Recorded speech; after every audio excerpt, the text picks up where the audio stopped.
Now you will hear the story of Diego the Angry Spirit.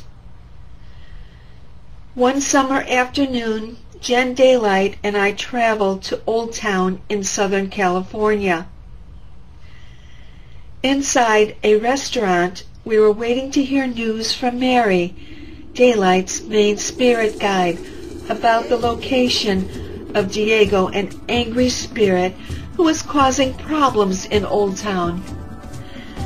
Through automatic writing, I channeled Mary to find out the location of Diego. Mary explained that he was last seen outside the Immaculate Conception Church at the end of town. She told us that many spirits were gathering in the streets, coming from inside their homes and shops. Finishing our lunch, we quickly left the restaurant. Walking down the main street in Old Town, we watched many spirits gather together. We could feel cold energy moving all around, with gusts of wind sending chills down my spine. Daylight and I stopped at the park a short distance from the church to ground ourselves to a large tree. After receiving grounding energy, we blessed the tree by spritzing purified water on its trunk. Hurrying towards the church, we didn't see Diego. Entering the inside of the church, we sat in a pew and prepared to channel our guides. We said our prayer for protection and channeled Grace, my main spirit guide. Grace told us that 3 spirits are present, Diego with 2 of his consorts. Diego was angry and demanded that we leave town or suffer the consequences. Looking at the spirit, I told him that he must leave the church at once.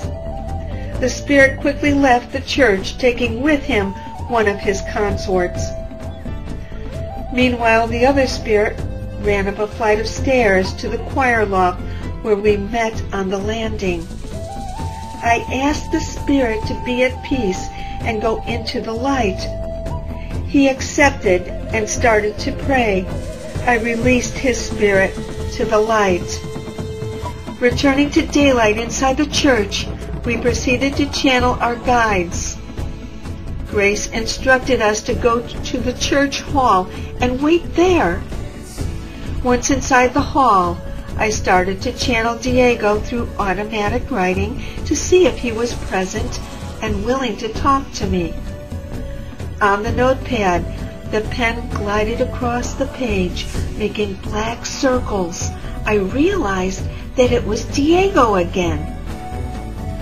Suddenly, the pen I was using to write with flew out of my hand, and the notebook flew high up into the air. Then I was suddenly lifted from the ground and thrown across the room. Daylight quickly helped me up from the floor. I was shocked and bewildered that a spirit could move me physically with such speed. Jen asked if I was all right, saying that I floated down from the ceiling like being cradled by spirit guides. We realized that Diego was still footloose in town. Our work wasn't finished yet. Gathering our belongings, we quickly walked toward the cemetery. I thought if Diego would be any place, he would be there near his tomb. Standing near a tombstone in the cemetery, I saw the spirit of a Hispanic woman and a child spirit. Then Diego came forward with his consort named Jose and told us to leave. Maria, who turns out to be Diego's wife, asked us to release her and their son Diego Jr. to the light. Stooping down to the ground, I extended my arms to Diego Jr. and released him. Then Maria followed closely behind, going through the doorway of light. Jose saw the spirits leaving and wanted to leave with them.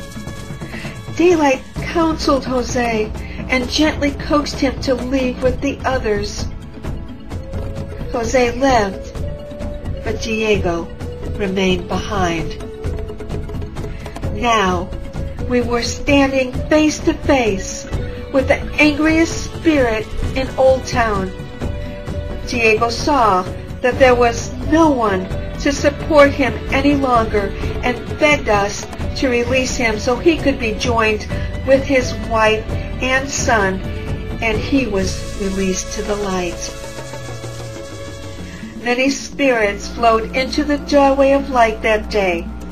We sent the message of peace, love, and light.